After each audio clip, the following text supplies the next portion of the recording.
চায়। এরপরে আল্লাহ তাআলা সেই বনী ইসরাইলের ঘটনা টেনে এনেছেন। এই ঘটনার পরে বনী ইসরাইলের ঘটনা এই জন্য এনেছেন যে তাদের জন্য একটা বড় ধিক্কার, যে তারা এটা এই অস্তিত্ব টিকায় রাখতে পারেনি। তাদের যে অস্তিত্ব ছিল মসজিদুল আকসা, সেই অস্তিত্বকে তারা ধরে রাখতে পারেনি। এই জন্য এটা তাদের জন্য বড় লাঞ্ছনা, বড় ধিক্কার যে তারা মসজিদুল আকসা তাদের দেওয়া হয়েছিল, কিন্তু তারা পাপাচারে লিপ্ত হয়ে ধ্বংস বিলায় নিমজ্জিত হয়ে গেছে। এই জন্য আল্লাহ তাআলা আবার রাসূল সাল্লাল্লাহু আলাইহি সাল্লাম যখন ইসমাঈল আলাইহিস সালামের বংশে এই মসজিদুল আকসার কর্তৃত্ব দিয়ে দিলেন। এই জন্য রাসূল সাল্লাল্লাহু আলাইহি সাল্লাম ওখানে 2 রাকাত নামাজ পড়লেন ইমাম হয়ে। এতে প্রমাণিত হয়ে গেল মসজিদুল আকসা সহ সমস্ত নবী রাসূল সহ যারা ওই মসজিদুল আকসার কেন্দ্রেই কিন্তু বহু নবী এসেছে। ওই যে সুলাইমান আলাইহিস সালাম, দাউদ আলাইহিস সালাম সহ যত নবী এসেছে, এই সব নবীরা তার পিছনে ইক্তেদা করেছে, করে তার শ্রেষ্ঠত্বকে সমুন্নত করে দিয়েছেন। সেই সারা মসজিদুল হারাম থেকে নিয়ে মসজিদুল আকসা পর্যন্ত সব রাসূল সাল্লাল্লাহু আলাইহি সাল্লামের কর্তৃত্ব হয়ে গেছে। সুবহানাল্লাহ। এরপর রাসূল সাল্লাল্লাহু আলাইহি সাল্লাম ওখানে যখন নামাজ আদায় করলেন, এরপর তার সামনে একটা সিঁড়ি আনা হলো, সিঁড়ি, যেটার বর্ণনা রাসূল সাল্লাল্লাহু আলাইহি সাল্লাম বললেন যে দেওয়া সম্ভব না। যে কেমন সিঁড়ি? এখন যেমন আমরা লিফট বুঝি, আগের যুগের মানুষ তো যে দেখিনি তাকে বোঝানো হবে যে আমি দাঁড়াই থাকবো, সিঁড়ি আমাকে নিয়ে যাবে। এই জিনিস যে দেখিনি সে কোনোদিন কি বুঝবে যে সিঁড়ি থাকলে নিজে হাঁটতে হবে, তারপর সিঁড়ি কোনোদিন নিয়ে যেতে পারে। এখনকার আধুনিক যুগে এটা বুঝে এসেছে, কিন্তু আগের যুগের মানুষ কি করে বুঝবে? রাসূল যদি সেই মরুভূমির মধ্যে সেই গল্প দেয় যে আমার সামনে এমন সিঁড়ি আসলো যে আমি দাঁড়াই থাকলাম, যেন কি হলো না, আমার আসমানে নিয়ে গেল, সিঁড়ি এসে আমাকে আসমানে নিয়ে গেল, এই ঘটনা ওই মরুভূমির মধ্যে মানুষ তো অবিশ্বাস্য অবাক। কিন্তু এখন তো বিশ্বাস হবে যে আমি দাঁড়াই থাকলে আমাকে 20 তলায় তুলে নেবে, থাকবো দাঁড়িয়ে, আর আমাকে তুলে নেবে সিঁড়ি এসে কি 20 তলায়, কোনো ব্যাপার না। রাসূল সাল্লাল্লাহু আলাইহি সাল্লামকে আল্লাহ তাআলা সেই সময় এই মুজিজা, এই নিদর্শন আল্লাহ তাআলা দিয়েছেন। তাতে কোনো কষ্ট করতে হয়। সিঁড়ি এমন ছিল, মেরাজ শব্দের অর্থ সিঁড়ি, মেরাজ মানে কি সিঁড়ি, কিন্তু উত্তরগমন। এই সিঁড়িতেই তিনি দাঁড়িয়েছিলেন, আর সেখান থেকে তাকে আসমানে নিয়ে যাওয়া হলো। প্রথম আসমানে যখন গেলেন, এখান থেকে অনেক গভীর শিক্ষণীয় বিষয় আছে, যেগুলো আমরা শুনি কিন্তু অনুধাবন করি না। একটু গভীরভাবে অনুধাবন করতে হবে। প্রথম আসমানে যখন গেলেন, হযরতে আদম আলাইহিস সালামের সাথে সাক্ষাৎ। যখন গেট, আসমানের প্রত্যেকটা জায়গায় গেট আছে, সেটা ওই হাদিস থেকে পাওয়া যায়, সেই বুখারীর হাদিস, যে আসমানের উঠতে হলে এমনি এমনি ওঠা যায় না, ওখানে গেট আছে এবং সেখানে দারোয়ান আছে, ফেরেশতা আছে। জিবরিল আলাইহিস সালাম ইচ্ছা মতো যেতে পারে না, নিয়ম আছে। জিবরিল আলাইহিস সালাম আছেন, তবুও যে সালাম দিলেন, ওপাশ থেকে সালামের জবাব হলো, সালাম বিনিময় হলো, এরপর আবারও জিজ্ঞাসা করলেন আপনার সাথে কে? জিবরিল আলাইহিস সালাম তো এর আগে বহুবার এসেছে পৃথিবীতে, কিন্তু সাথে কেউ ছিল না। কিন্তু এখন দেখলেন কি নতুন, যে সাথে একজন আছে। তাই বললেন যে কে? বললেন ইনি হলেন রাহমাতুল লিল আলামিন, যিনি রব্বুল আলামিন সব সৃষ্টি করেছেন, তার সব সৃষ্টির শ্রেষ্ঠ রাসূল রাহমাতুল লিল আলামিন আমার সাথে। সুবহানাল্লাহ। আবার জিজ্ঞাসা করলেন প্রশ্ন, যে তাকে কি আনতে বলা হয়েছে?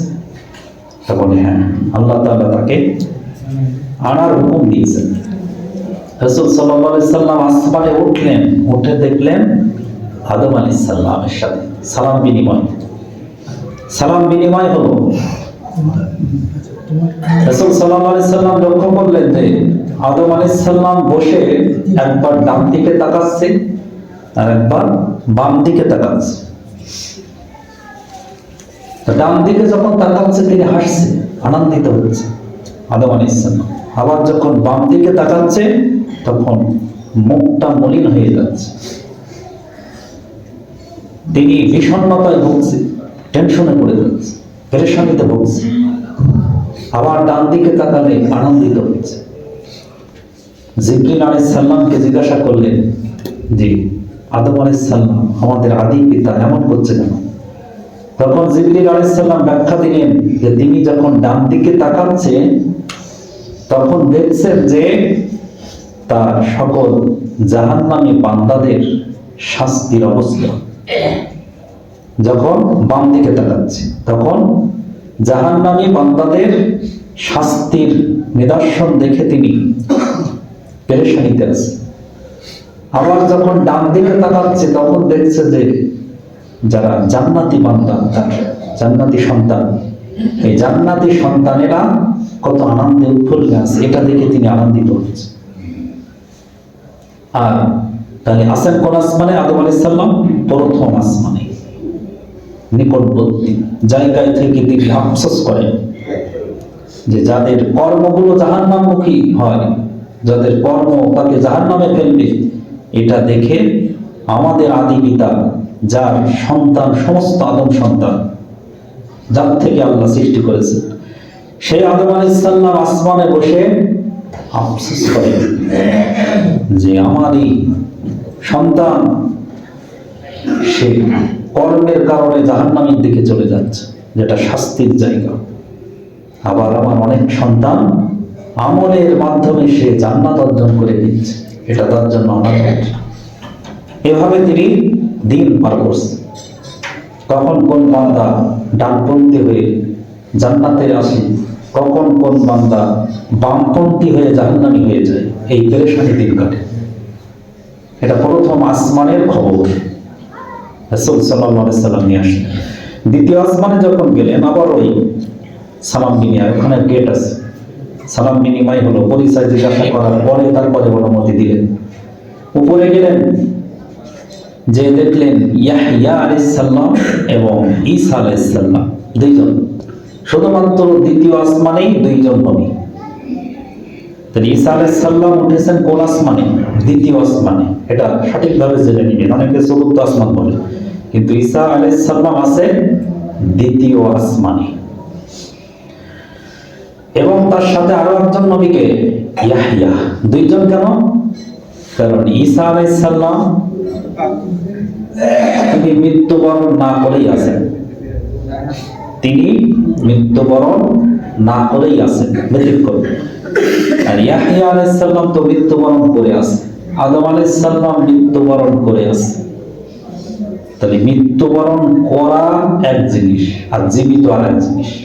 এজন্য রাসূল সাল্লাল্লাহু আলাইহি সাল্লাম আরো একটা তথ্য যে তিনি দেখলেন যে ঈসা আলাইহিস সালামকে যখন দেখলেন, যে তখন দেখলেন যে যেন মনে হলো গোসল করে আসছে। মানে আগে থেকে তো সংবাদ জানানো হয়েছে যে রাসূল সাল্লাল্লাহু আলাইহি সাল্লামের সাথে তাকে সাক্ষাৎ করানো হবে।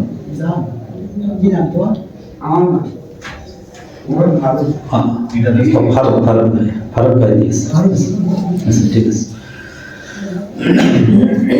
তো নবীদেরকে সংবাদ দেওয়া হয়েছে তো যে রাসূল সাল্লাল্লাহু আলাইহি সাল্লাম আসবেন, আগমন করবেন, এই জন্য তিনি গোসল করে পরিপাটি হয়েছেন।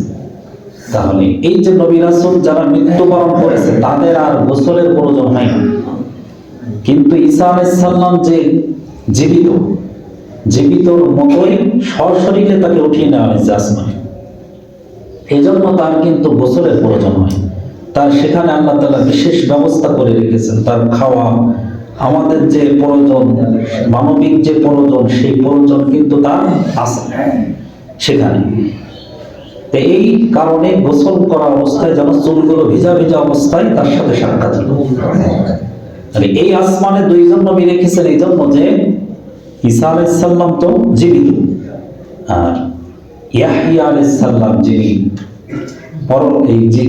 এই ইহকাল ত্যাগ করে পরকালের জীবন নিয়ে দ্বিতীয় আসমানে আল্লাহ তাআলা তার সাথেও সাক্ষাৎ করালেন।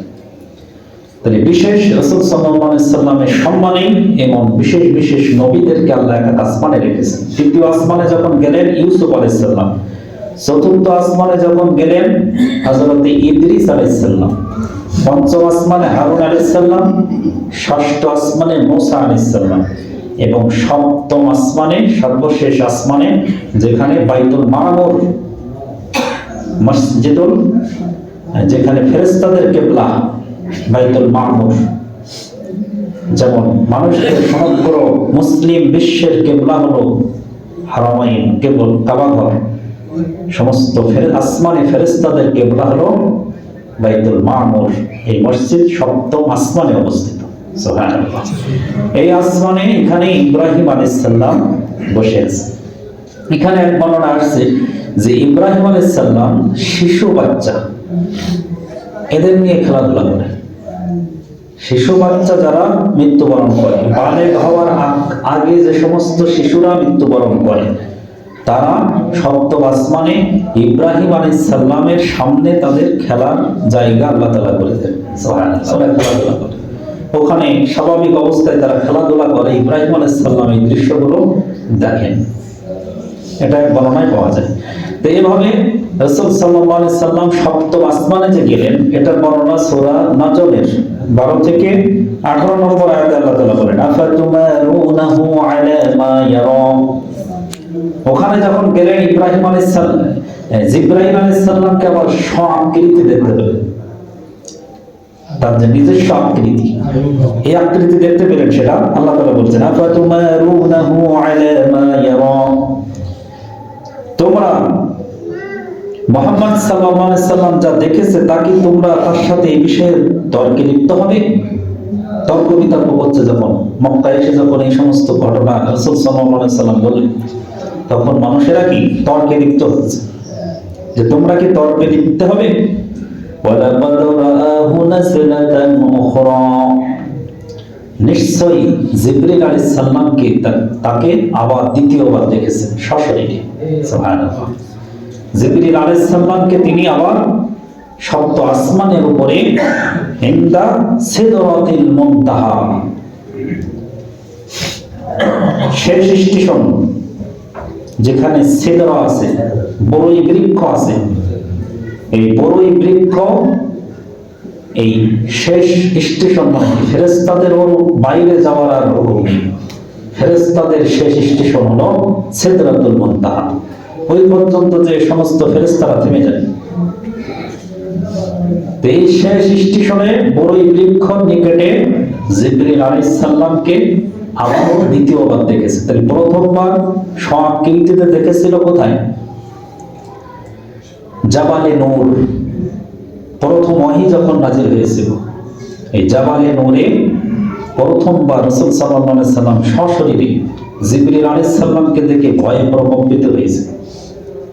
এই যে পড়তে পারেনি ভয়ে, তিনবারের বার যখন বুকে চাপ দিল, এরপরে যে ইকরা বিসমি রাব্বিকাল্লাযী খলাক পড়েছিলেন। আর দ্বিতীয়বার আবার সশরীরে দেখেছেন কি, এর আগে আসতো বিভিন্ন আকৃতিতে মানুষের, যেমন দেহাইলা বিল কলব, একজন সাহাবীর আকৃতিতে বেশিরভাগ রাসূল সাল্লাল্লাহু আলাইহি সাল্লামের সাথে সাক্ষাৎ করতেন, এছাড়া পর্দার আড়াল থেকে কথা বলতেন। কিন্তু সশরীরে আবারও দেখেছেন সিদরাতুল মুনতাহা, সপ্ত আসমানে ফেরেশতাদের শেষ স্টেশনে, ইনদাহা জান্নাতুল মাওয়া, যেখানে আছে জান্নাতুল মাওয়া, ইযি আবশা সিদরাতা মা ইয়াবশা। এই যে বড়ই বৃক্ষর নিকটে গিয়েছিলেন, এই বড়ই বৃক্ষটা ছিল আচ্ছাদিত বিভিন্ন জিনিস দ্বারা, যা বর্ণনা অতীত, যা বর্ণনা করার মতো না, এমন কিছু দ্বারা এই বড়ই বৃক্ষটা আচ্ছাদিত ছিল, ঢাকা ছিল। মা যাওয়াল বাসারু ওয়া মা তাওয়া, এই সমস্ত অপূর্ব নিদর্শনগুলো দেখেও রাসূল সাল্লাল্লাহু আলাইহি সাল্লামের দৃষ্টি ভ্রম হয়নি, তার কোনো দৃষ্টি ভ্রম হয়নি, তিনি স্বাভাবিক ছিলেন। তবে এই সমস্ত নিদর্শন, সাত আসমানের পরে জিবরিল আলাইহিস সালামকে সশরীরে দেখা, এই বিশাল বড়ই বৃক্ষ দেখা, যেটা জান্নাতের নিকটে অবস্থিত জান্নাতুল মাওয়া আছে যেখানে, এই সমস্ত দেখে তিনি স্বাভাবিক ছিলেন, যেটা আল্লাহ বর্ণনা দিয়েছে। তিনি কোনো ভীত সন্ত্রস্ত হয়নি, অস্বাভাবিক কিছু হয়ে যায়নি, স্বাভাবিক অবস্থায় ছিলেন, যেটা আল্লাহ তাআলা বলছেন। লাকাদ রাআ মিন আয়াতি রাব্বিহিল কুবরা, তিনি রবের বিরাট বিরাট বড় বড় নিদর্শনগুলো অবলোকন করেছেন। রাসূল সাল্লাল্লাহু আলাইহি সাল্লাম অনেক বড় কুবরা বলা হয়েছে, রব্বিহিল কুবরা, তার প্রতিপালকের বড় বড় মহান নিদর্শনগুলো সে দেখেছে, যেটা অন্য কোন নবী সব শরীরে জীবিত অবস্থায় দেখার সৌভাগ্য হয়নি। রাসূল সাল্লাল্লাহু আলাইহি সাল্লাম সশরীরে সেই সমস্ত নিদর্শনগুলো দেখেছে। এই সিদরাতুল মুনতাহা, যেটা এখানে অনেক কথা আছে, তাফসীরের মধ্যে অনেক বর্ণনা দিয়েছেন যেটা কি বৃক্ষ, যেটা শেষ স্টেশন, এবং এর ভিতরে অনেক নিদর্শন আছে, তার পাতা বৃক্ষগুলো, এগুলো নিয়ে অনেক ঘটনা, অনেক বর্ণনা আছে, যেটা আগামী জুম্মা ইনশাআল্লাহ সপ্ত আসমানের উপরে রাসূল সাল্লাল্লাহু আলাইহি সাল্লাম যে জান্নাত জাহান্নাম দেখেছেন, এগুলো সহিহ হাদিস থেকে আমরা শুনবো ইনশাআল্লাহ, এবং এগুলো আমাদের জন্য কি করণীয়, কি পালনীয়, এই সবগুলো আমরা হৃদয় দিয়ে গভীরভাবে অনুধাবন করবো। আল্লাহ তাআলা আমাদের সকলকে তৌফিক দান করুন, আমিন। আলহামদুলিল্লাহি রাব্বিল আলামিন।